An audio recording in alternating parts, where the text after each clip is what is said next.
Mr.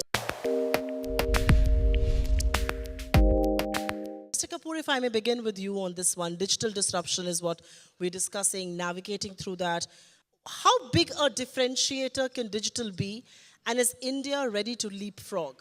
I think this is the tipping point of disruption and creative disruption, because disruption needs to be explained in our country in terms of being a very positive factor. I personally believe that the 3 Ds for disruption are absolutely, totally aligned, like the ducks in a row, which is really, if you look at it, the demographics and the improving statistics behind the demographics, including the income power, which is being generated by the demographics. So I would like to believe that is a very important D. The second D is really the pace at which the government, over the last 3 years and in the latter half of the last 3 years, has been, in a way, taking the speed breakers out of the way and helping in what I call deregulation, which really means ease of doing business. And that is also cascading into the states, which is very important to realize that this fundamental of cooperative federalism means that all good ideas from the federal government should also, like, in a way, cascade into the states. So to me, that's the second very important point, because this is what builds the momentum. And the third part, which has been gradual in India, but after our recent shock, digitization, honestly, the fourth factor, the sigma of all of this, which adds to disruption, all the Ds are aligned for what I would like to believe is going to be a very entrepreneurial economy, a very enterprising economy, which is almost around the corner. Shane Smith, you want to add to this? I think that India right now, we say as goes India, so shall go the world. And why? Because it has the youngest population and it has a nascent consumer pattern of mobile first and only almost. So you have, if you're looking at a laboratory for what's going to happen in the future with young people, you have no further to look than India on how they consume, where they consume, what they consume, and that's going to increase globally as young people only watch on mobile devices. Is there a method to putting it out there? Is there a connection between how digital a country or business is vis-a-vis how they're growing? The basic problem is this big conflict between experience and imagination. So all of us have grown up in a world with our own experience, and all our experience was pre-digitization. In every segment that we take, how do we imagine the possibilities? And to be honest with you, whether you take cyber risk, whether you take digital marketing, whether you take the transformation of an operation, what you look for redundancy. So when we sit in company boardrooms, when we sit and talk to people, what are we fighting? We are fighting the ability to take risks on our imagination. How adept are we, or how ready are we to embrace digital in that sense across the financial services sector? I'm not just talking about banks like yourselves, but across the sector really. First and foremost, I think there is still the fear of the unknown. I think there is a fear in the system of missing out, number one. Number two, what I call smack. That smack today is something which is the reality, because what's happened in the last 5 years probably happened in the previous 50 years, and what happened in the previous 50 years probably happened in 250 to 500 years. So smack is about the social, it's about the mobility, it's about the analytics, and it's about cloud. But in banking, blockchains and bots and machine learning and the impact of even UPI and more recently the government's program on QR, in my judgment, and call it BHIM or QR. QR sounds better. Why? QR is an outstanding program because it'll create so much frugality in payments that it'll leapfrog, just like somebody said in a different context, like mobility did in 94, 95. India built the best mobile system in the world, and I think it works most of the time. Apart from a little bit of competition that is going on, it works most of the time. but in a frugal manner. So I think SMAC, social, mobility, analytics, and cloud, they need to really emerge. And the sigma of that is India's quantum leap in digital transformation.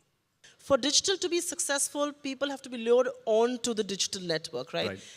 How easy have you found this to happen? Because, I mean, the rate of failure is still pretty high as far as digital transactions are Right. concerned. The success rate is only 80%. Is that a big challenge? I think, Flipkart invented this, right? The reason for cash on delivery, by the way, is that it's actually also a trust factor. So part of it is trust, part of it is the digital transaction. So what's now happened, by the way, is we still actually have the trust issue. So interestingly, by the way, a lot of our service delivery agents now carry point-of-sale machines. And the card on delivery, as opposed to cash on delivery, as a percentage has gone up. So I think it's not easy to change mindsets. I'm not talking about the unbanked sector. So this does give it an impetus, though. So it has shifted, and it shifted So fundamentally. there are two sides to this whole debate. One is to get the unmanned, the untapped economy into the digital space, and the other is what you're talking about. Vaibhav, you want to come in on that? The government pushing digital across a gamut of public services.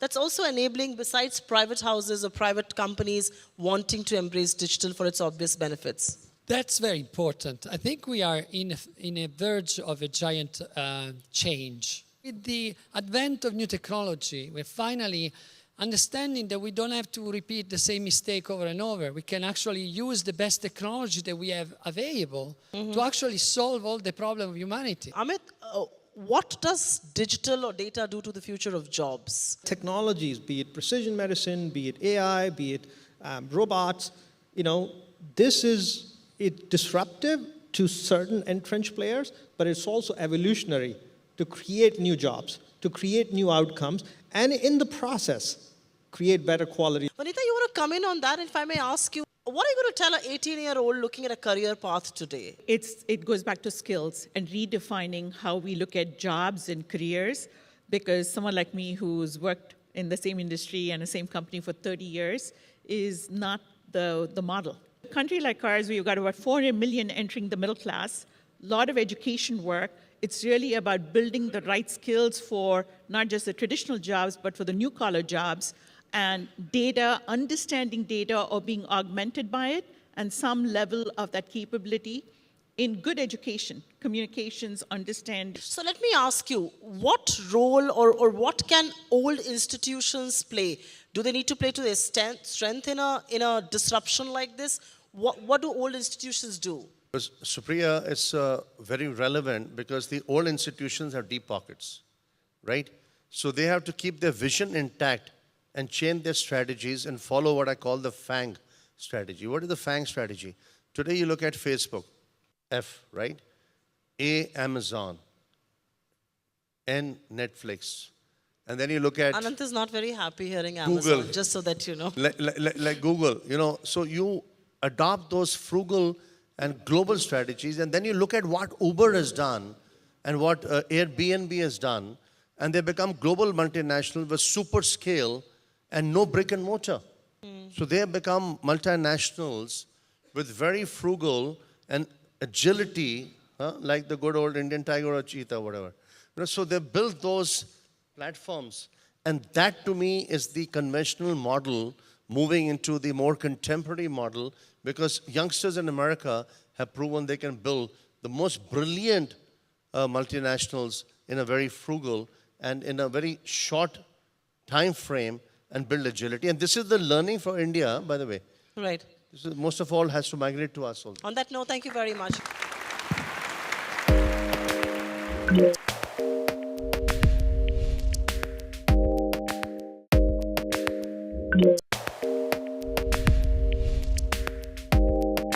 I don't know how many of you actually agree that, what has happened in the last 4 to 5 months is much, much more than what has happened in the last even, let's say, 40 months per se in cashless, by a show of hand. A lot? Yeah, so there's been a tsunami. So Ritesh, I'm just putting you on a spot. And these are not the timelines that, we as consultants any longer talk about. We don't talk about more than 3 years. But what does life for cashless look like in 2025?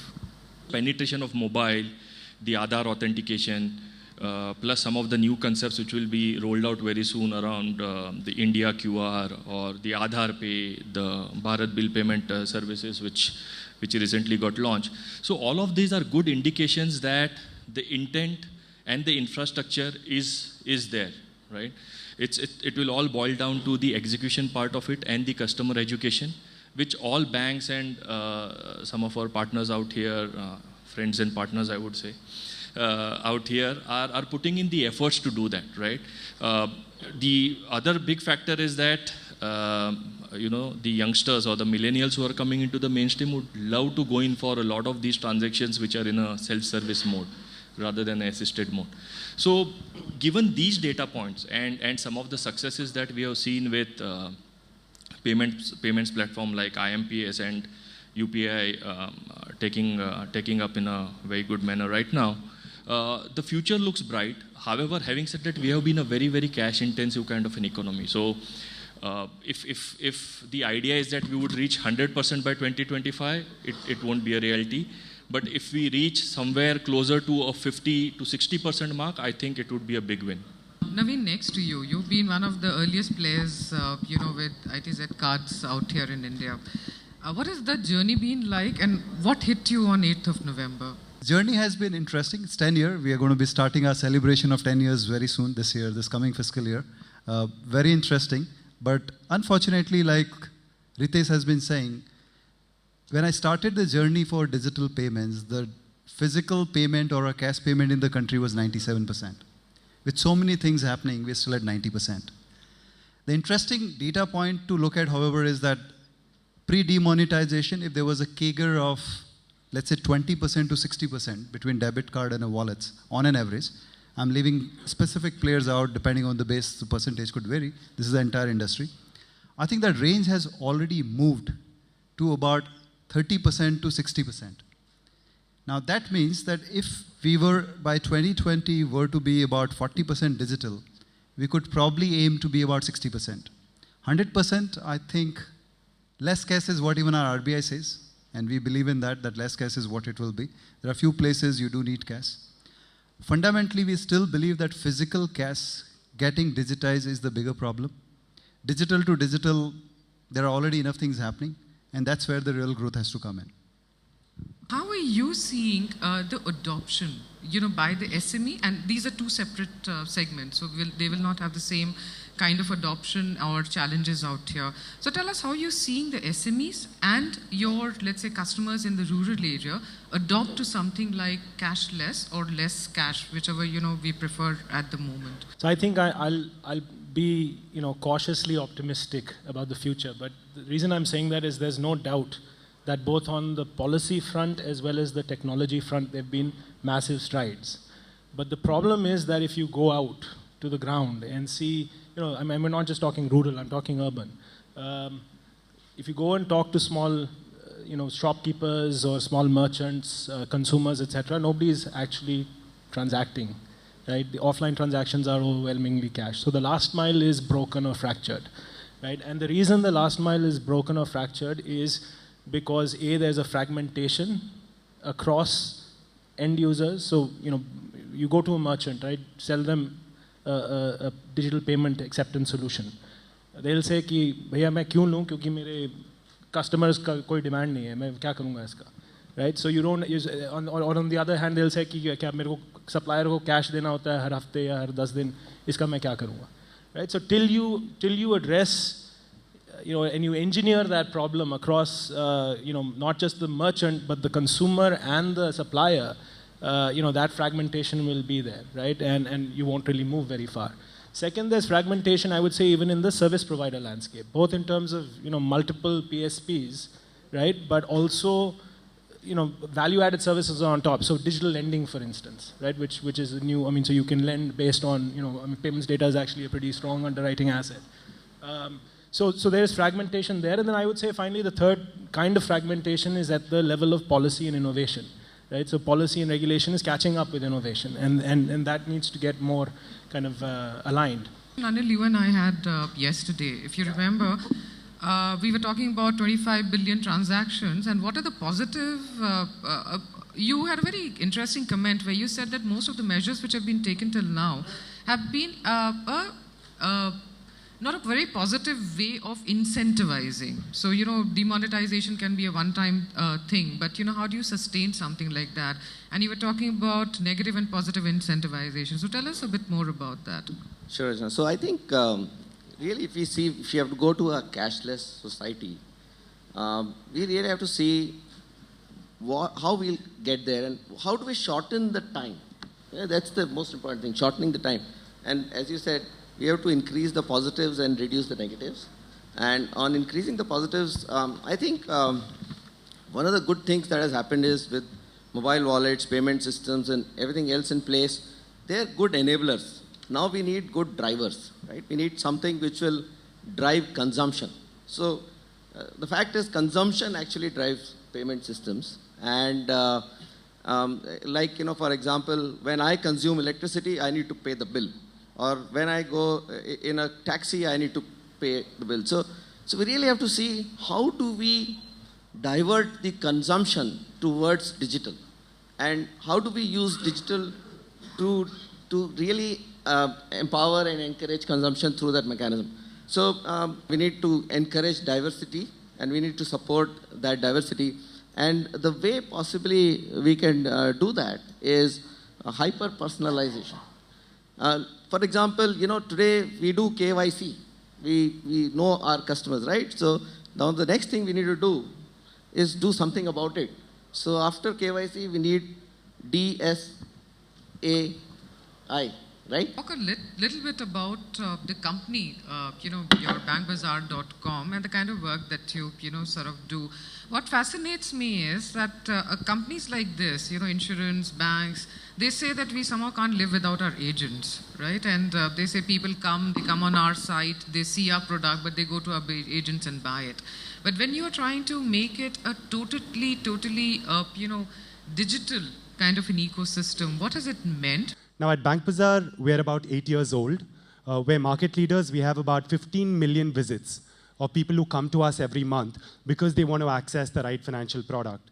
The trending that we see, right, is because paperless has now come in, the growth rate in terms of sites like Bank Bazaar, banks' own websites, the growth rate is increasing exponentially. So is the offline system bigger today? The answer is yes. I think the challenge that players like Bank Bazaar face is we cannot offer the customer a hybrid process saying, I'll do half online and then I'll come to your house and I'll collect your bank statements or your KYC. The customer is going to say, so what, right? Why do I need to apply on my phone and have you come to my house? What the banks and us are collaborating to do is to say that the Evidence Act has changed. You can electronically sign a contract with eSign. The RBI allows for eKYC via OTP with certain caps. You can open a deposit account without a physical piece of paper, without a physical meeting. I think the question challenging us is, can you make it totally paperless? So in the world of the future, and by future I mean 1 year from now, a consumer opens their mobile phone. They're sitting in their house with their spouse, and they decide that we want to save, we want to invest, we want to buy a car. They do it on that mobile phone, and in minutes, right, without a meeting, without a shred of paper, that product is delivered to them. When we do that, right, I think we've truly leapfrogged what has happened elsewhere in the world. Sunil, coming to you next. I think when we started talking cashless, it was a lot about wallets, right? So, and that's what Oxygen started off with. Then I think there was NPCI, UPI, there was Beam, there's multiple wallets out there.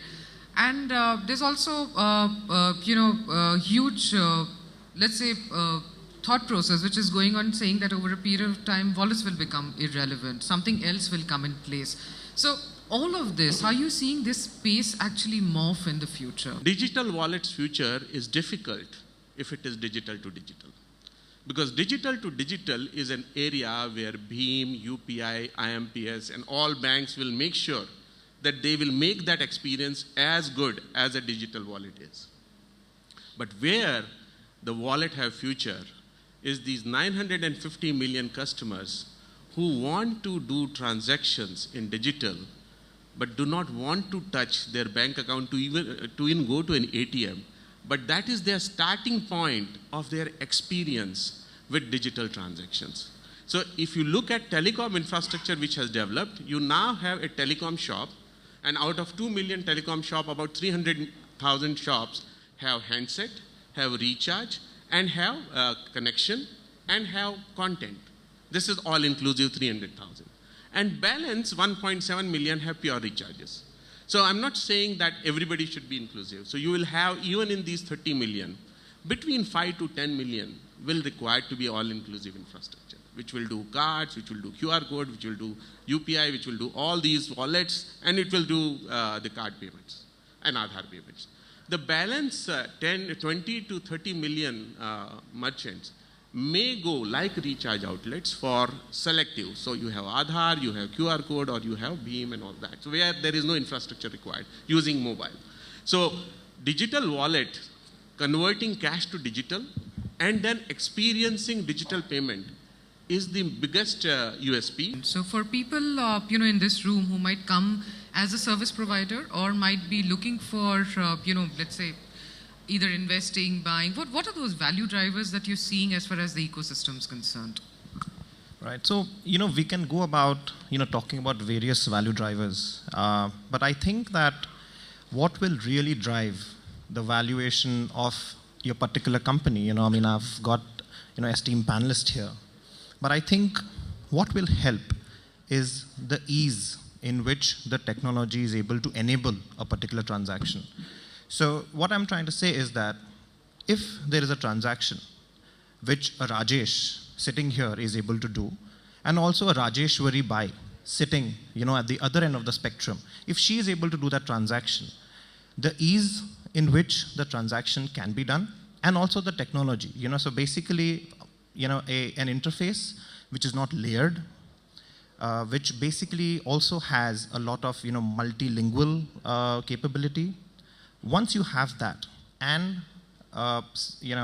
having mobile phones sent across to various, north and south or east or west of the country, if these are the two things, if we are able to achieve, I think that is the most, that is like the significant value driver. Tell us, what does the future of cashless payment look to you, and why would somebody like you move to something like that? You do a lot of valuation. I know you interact with a lot of companies like this, but give us a consumer view. As the future is concerned, I'm sure that, the infrastructure, all my, colleagues on the dais, Ritesh and Naveen, and all have, Adil, and all have said the same thing, that you need infrastructure. You need increase of smartphones. Today, we have just about 250 million smartphones, I think, or 200 million smartphones. And this number has to go up. And, you talk of the number of cards that people have today. I think 950 million cards, from memory I'm talking, are there in the system today. Credit cards and debit cards. But, the number of account holders are less. A person may have multiple cards. So, the number of cards, the point of sale, all those things have to increase. Customer is still, the literacy ratio on digital banking, and, this needs to improve. And I'm sure that, Reserve Bank of India is spending close to 25,000 crores a year on printing of notes. Now, अगर digital जाते हैं, तो कितना पैसा बचेगा अपना? यही पैसा इंफ्रास्ट्रक्चर के ऊपर खर्चा करेंगे. तो आप लोगों को digital banking को और बढ़ाना चाहिए. You must go towards pushing the literacy ratio in terms of the mid-level and the lower level starter to see on how they use. Mom and pop shops, kirana stores, ये लोग अभी तक नहीं accept करते हैं. इन लोग को accept करना चाहिए कि डिजिटल बैंकिंग क्या होती है, डिजिटल पेमेंट्स क्या होता है. तो ये सब होएगा, और ये सब होएगा तो लिटरेसी भी बढ़ेगी.